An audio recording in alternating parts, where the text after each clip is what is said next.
Et on retrouve tout de suite Dolores Mazzola, je ne sais pas quel temps il fait, là où elle se trouve, à Saint-Jean-en-Royan, dans une ancienne magnanerie où l'on fait, eh oui, du whisky. Oui, Alain, tout à fait. Je vous le disais tout à l'heure, du whisky, on en produit aussi dans la région. Nous sommes ici à Saint-Jean-en-Royan, dans une distillerie, la distillerie du Vercors. Vous allez voir, je vais rencontrer le couple qui est à l'origine du projet, de cette belle histoire de whisky.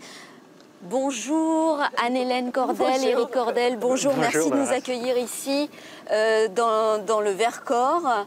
Distillerie du Vercors, vous êtes là depuis combien de temps ? On est là depuis 3 ans. Depuis 3 ans. Voilà, petit à petit. Et vous avez décidé de vous installer ici pour quelle raison? Parce que le paysage est magnifique, mais pas seulement. Hein. Pas seulement. Le paysage est magnifique. Quand on a voulu faire une distillerie, on voulait faire une distillerie qui tienne compte des évidences environnementales et énergétiques actuelles. D'accord, donc ça c'est un peu compliqué. Il nous fallait un département où le bio soit une évidence et on voulait distiller à l'eau de source. Donc on a pris une carte de France et on a cherché un endroit avec de l'eau magnifique.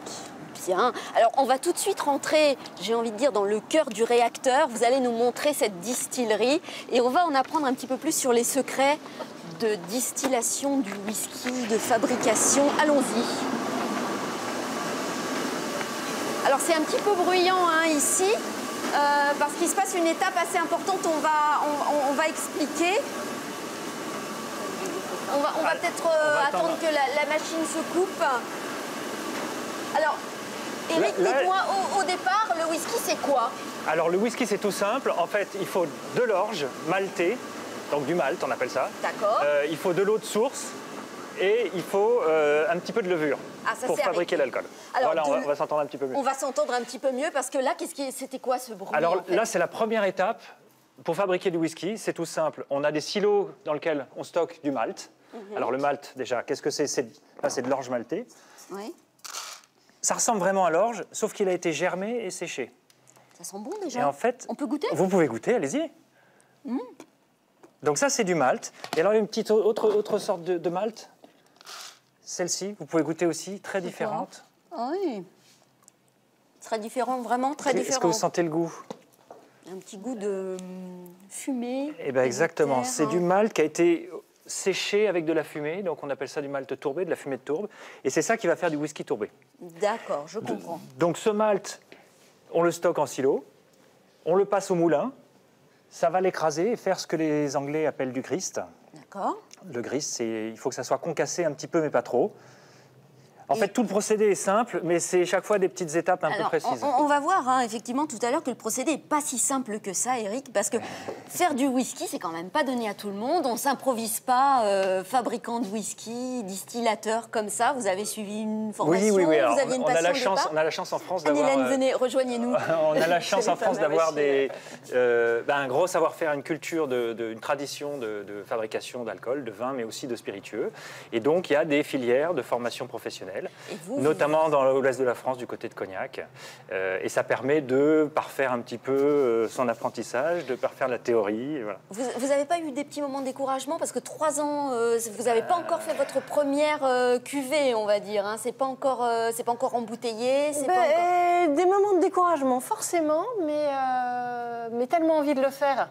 Que finalement, vous aviez la passion et vous avez eu envie de faire partager ça aussi, parce qu'on peut visiter la distillerie, hein, si je comprends bien. Exactement. Depuis le début, on voulait créer un lieu qu'on puisse montrer aux gens, public. Montrer comment on fabrique, qu'on soit... Nous, on adore visiter les usines. On adore voir comment les choses se font, ce qu'il y a derrière, comment...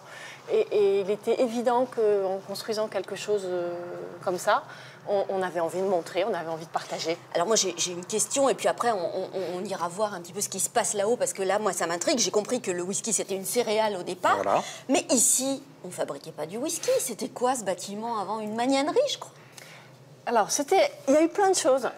C'était une vieille ferme fortifiée, donc 1660, fin 1600. Donc tout ce qu'il y a dans une ferme. Et puis il y a eu aussi une magnanerie parce que la vallée du Royan, Saint-Jean, il y avait des magnaneries, il y avait des filatures, on fabriquait de la soie. De la soie avec des verres à soie. Donc on est bien loin de l'esprit du whisky. Mais je crois que vous aviez besoin d'un endroit qui ait un peu une âme pour donner justement du caractère à ce spiritueux que vous vouliez créer, c'est ça? Un endroit qui a une âme pour le plaisir, pour les visites, et puis un endroit qui est de l'eau surtout, parce que le whisky c'est quoi? C'est de la céréale et de l'eau. On le rappelle, de la céréale et de l'eau. De la céréale et de l'eau, de l'orge et de l'eau, et il fallait de l'eau de source, et les vieux bâtiments sont construits sur des endroits où il y avait de l'eau, tout simplement. On va aller tout de suite voir un petit peu comment ça se passe là-haut, parce que c'est à l'étage que beaucoup d'étapes se passent. Et on va voir ça tout de suite, Alain. Je vous rejoins dans quelques minutes. À tout à l'heure. On y va. Allez, Eric, tout à l'heure, Dolores.